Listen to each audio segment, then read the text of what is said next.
का काम मत कीजिए। देश अब बदल रहा है, देश विकास की ओर बढ़ रहा है, उससे कदम ताल राजनगर की जनता है। उनके आप कहें कि उनका चेहरा धूमिल करने का प्रयास, कहते हैं ना कि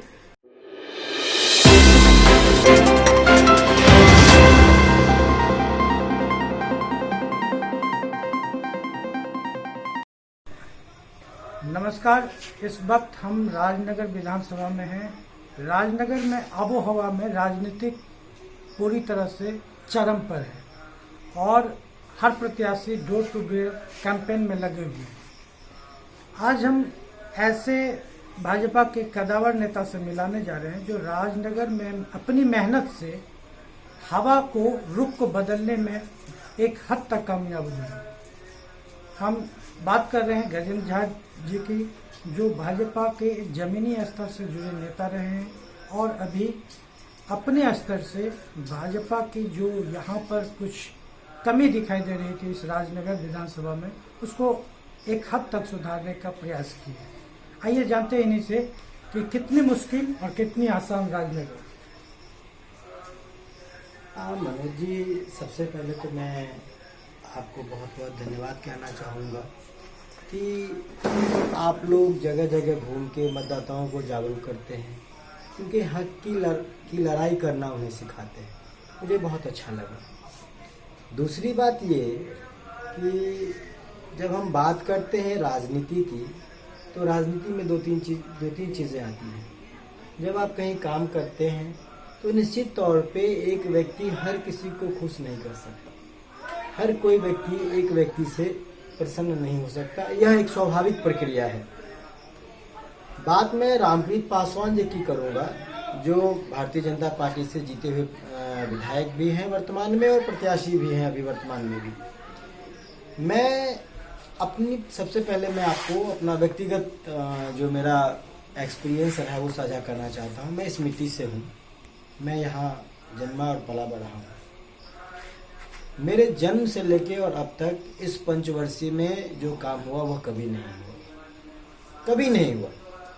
चाहे आप बात सड़कों की करें, आप लोग घूमते हैं, मुश्किल से पूरे विधानसभा में 5 या 10% ऐसा गली रह गया होगा। मेन तो कोई सड़क बचा नहीं, कोई गली रह गया हो जहां सड़क ना बना हो। गांव में बिजली की बात करते हैं तो शहर और गांव, मोहल्ले और टोले में तो बिजली है ही। आज नरेंद्र मोदी जी के कृपा से और भारतीय जनता पार्टी के दूरगामी विजन से, रामप्रीत जी के प्रयासों से अब राजनगर विधानसभा के खेतों में भी पोल लग रहा है और बिजली जा रही है। यह कहीं ना कहीं बदलाव का सूचक है। तीसरी और अहम बात, स्कूलें बंद होती थी, बंद पड़ी रहती थी, पेड़ों के नीचे में स्कूलें चला करती थी। आज विद्यालयों का अपना मकान है, विद्यालयों में शौचालय है, वहाँ पे पोशाक और भोजन की व्यवस्था है। ये सब बदलाव का ही सूचक है। एक अहम बात जो पहले देखने को नहीं मिल रहा था, ये जो लालू राबड़ी जी का शासन रहा, उसमें सिर्फ कमीशन खोरी, भ्रष्टाचार, दलाली, ये सब रह गया था। विकास का कोई चीज़ रह नहीं गया था। अभी मैंने देखा, आप किसी भी स्वास्थ्य केंद्र पे चले जाइए, आपको वहाँ डॉक्टर मिल जाएंगे, दवाइयाँ मिलने लगी है। डॉक्टर के साथ साथ अब दवाइयाँ मिलने लग गई है। बहुत विकास की धारा बही है, काम हुआ है।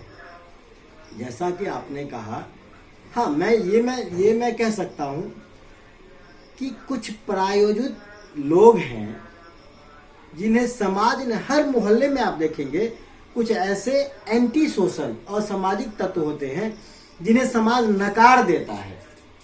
विपक्ष उन लोगों के साथ मिलकर और भारतीय जनता पार्टी के राजनगर विधानसभा से जो प्रत्याशी डॉक्टर रामप्रीत पासवान हैं, उनके आप कहें कि उनका चेहरा धूमिल करने का प्रयास, कहते हैं ना कि जब कहने को कुछ है ही नहीं तो कुछ तो कहना है। तो आप जब जाते होंगे तो लोग कहते होंगे विकास तो हुआ है, लेकिन वो आते कम है। मैं कहना चाहता हूं कि जब कोई बच्चा मन लगा के पढ़ता है तो वो सड़कों पे नजर नहीं आता। इसी तरह से जब एक विधायक बहुत मेहनत करेगा, बहुत काम करेगा, तो निश्चित तौर पे आपके पास हमेशा आना जाना कम होता होगा। लेकिन मैं एक प्रश्न पूछना चाहता हूँ, क्या कोई ऐसा व्यक्ति है जो यह कह सकता हो कि रामप्रीत जी को उन्होंने बुलाया और रामप्रीत जी वहां नहीं आए, या वो रामप्रीत जी के पास गए हों और रामप्रीत जी उनसे ना मिले हों तो आपको कहेंगे नहीं? तो भाई साहब, जब आप गए और वो मिले, आप बुलाए और वो आए, तो फिर इसमें कम्युनिकेशन गैप का कोई प्रश्न नहीं आता। चीजें स्पष्ट हैं, आप लोग भी महसूस कर रहे होंगे, और राजनगर विधानसभा की जो जनता है वो समझदार है। उन्होंने चीजों को भांप लिया है कि ये जो छोटे छोटे इश्यूज खड़े किए गए हैं, ये असामाजिक तत्वों को साथ में रखकर मनगढ़ंत कहानियां बनाकर और एक साफ सरल व्यक्ति को, रामप्रीत जी जैसा सरल व्यक्ति विधायक होते हुए भी इतनी सरलता, ये तो महानता है उनकी। आपने एक बहुत अच्छी बात कही है कि मेधावी छात्र सड़क पर नहीं दिखते। आपका कहने का इशारा इस तरह का है कि जो विधायक जी हैं वर्तमान में, विधायक रामप्रीत जी, वो काम तो किए हैं, उस मामले में वो मेधावी रहे हैं, लेकिन इस वजह से वो सड़क पर नहीं दिखे, लोगों के बीच नहीं दिखे। इसकी नाराजगी जो लोगों में है, जो हमारे यहाँ नहीं आए, वो क्या ये नाराजगी दूर की जा सकती है? सबसे पहले मैं एक चीज सुधार करना चाहूँगा। जो आपने जो कहा कि लोगों के बीच में नहीं रहे, ऐसा नहीं, वो लोगों के बीच में रहे। कोरोना का माहौल था और मैं गवाह हूँ, आई विटनेस हूँ। मैंने देखा है कि मेरे साथ जाके उन्होंने काम किया है गली मोहल्लों में, चाहे वो मास्क बांटने का काम हो, सैनिटाइजेशन का काम हो, दवाई अवेलेबल करवाना हो, बहुत काम उन्होंने किया है। रही बात लोगों में, अगर यह बात है कि वो कम आए, तो मैं एक चीज अपील करना चाहता हूं कि आप अपने विधायक से यह उम्मीद रखें कि आपका विधायक आपके लिए विकास करे, आपके बाल बच्चों के रोजगार की चिंता करे और मिथिला और मिथिलांचल के मान सम्मान को बढ़ाने का काम करे। अगर आपका विधायक यह कर रहा है तो मुझे लगता है आपने सही व्यक्ति को चुना था, और वह व्यक्ति आपके जो आपका एक्सपेक्टेशन था उस पर वो उतर रहा है, खरा उतर रहा है। अंतिम सवाल कि राजनगर जनता परिवर्तन चाहती है या जो विकास के पथ है उसके साथ चलना चाहती है, या बताओ? राजनगर जनता की अगर मैं बात करूंगा तो निश्चित तौर पे स्पष्ट आपने देखा था, आदरणीय जेपी नड्डा आए थे और वहां हजारों की भीड़ ने यह संकेत दे दिया है कि जनता रामप्रीत पासवान जी के साथ ही चलना चाहती है। अगर कोई उनको भरमाता भी है, जिनके पास कोई मुद्दा नहीं, कोई विजन नहीं,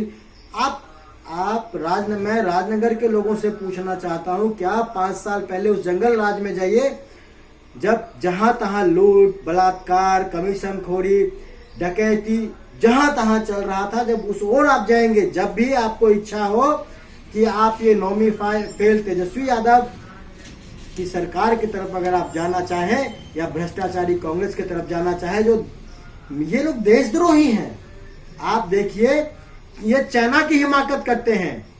कांग्रेस के ये नेता शशि थरूर क्या कहते हैं, पाकिस्तान में कहते हैं मोदी हटाओ। अगर आप में हिम्मत होती तो आप विपक्ष में रह के संघर्ष करते और मोदी को हटा के दिखाते, क्योंकि आप में संघर्ष करने का सामर्थ्य नहीं है, आपके पास हिंदुस्तान के लिए कोई विजन नहीं है, विकास की आप चिंता नहीं कर सकते हैं, इसीलिए आप अनर्गल बातें कर रहे हैं।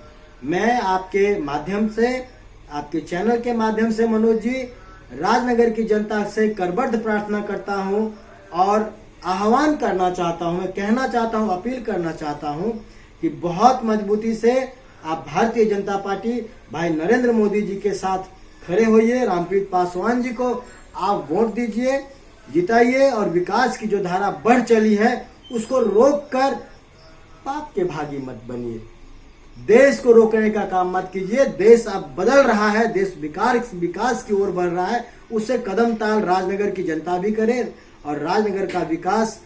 देखिए, एक बात मैं कहना चाहता हूँ, मधुबनी का विकास राजनगर के बिना नहीं हो सकता, उसका अहम रोल रहेगा। अगर राजनगर की जनता ने विकास रोक दिया तो मधुबनी का विकास रुक जाएगा, मिथिलांचल का विकास रुक जाएगा।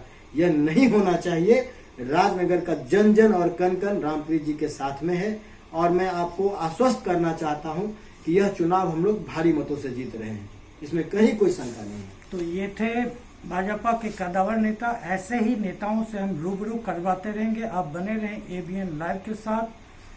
आप हमारे विशेष खबर के लिए www.abnlive.in पर भी जा सकते हैं। फिर मिलेंगे किसी नए शख्स के साथ, तब तक के लिए नमस्कार।